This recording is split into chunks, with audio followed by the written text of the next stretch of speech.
రెండు తెలుగు రాష్ట్రాలను కలిపే జాతీయ రహదారి 365 బీబీ అభివృద్ధికి కేంద్ర ప్రభుత్వం కీలక నిర్ణయం తీసుకుంది.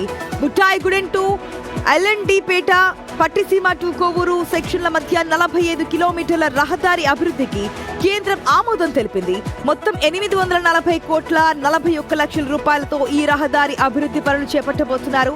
ఈ విషయాన్ని కేంద్ర రోడ్లు రవాణా శాఖ మంత్రి నితిన్ గడ్కరీ ఎక్స్ వేదికగా వెల్లడించారు. ఆ ట్వీట్ కూడా మనం బిగ్ టీవీ స్క్రీన్ లో చూస్తున్నాం. అయితే 45 కిలోమీటర్ల మేర ఉన్నటువంటి 2 లేన్ల జాతీయ రహదారిని ఇరువైపులా రోడ్లతో అభివృద్ధి చేయబోతున్నారు.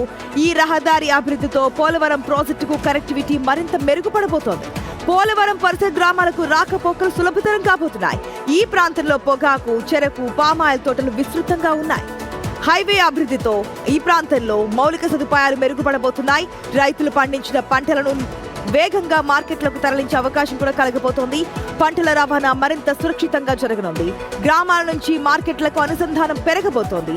దీంతో స్థానికంగా ఉపాధి, జీవనోపాధి అవకాశాలు మెరుగుపడబోతున్నాయి. అభివృద్ధి చేసిన జాతీయ రహదారితో తెలుగు రాష్ట్రాల మధ్య కనెక్టివిటీ మరింత పెరగబోతోంది. 2 రాష్ట్రాల ప్రయాణికులకు ఈ రహదారి ఎంతో మేలు చేయబోతోంది. పర్యాటకులకు కూడా ప్రయాణం మరింత సులభతరం కాబోతోంది. వచ్చే ఏడాది జరగనున్న గోదావరి పుష్కరాల నేపథ్యంలో ఈ రహదారి అభివృద్ధికి ప్రాధాన్యత పెరగనుంది. భక్తులు గోదావరి ఘాట్లకు సులభంగా చేరుకునే అవకాశం కూడా కనిపిస్తోంది. ఇటు పోలవరం ప్రాజెక్టును సందర్శించే పర్యాటకులకు కూడా మెరుగైన రవాణా సౌకర్యం అందించబోతోంది. మొత్తంగా జాతీయ రహదారి 365 బీబీ అభివృద్ధితో ప్రాంతీయ రవాణా వ్యవస్థ మరింత బలోపేతం కాబోతోంది. తెలుగు రాష్ట్రాల మధ్య ప్రయాణ సమయం తగ్గడంతో పాటు ఆర్థిక కార్యకలాపాలకు ఊతం లభించబోతోంది.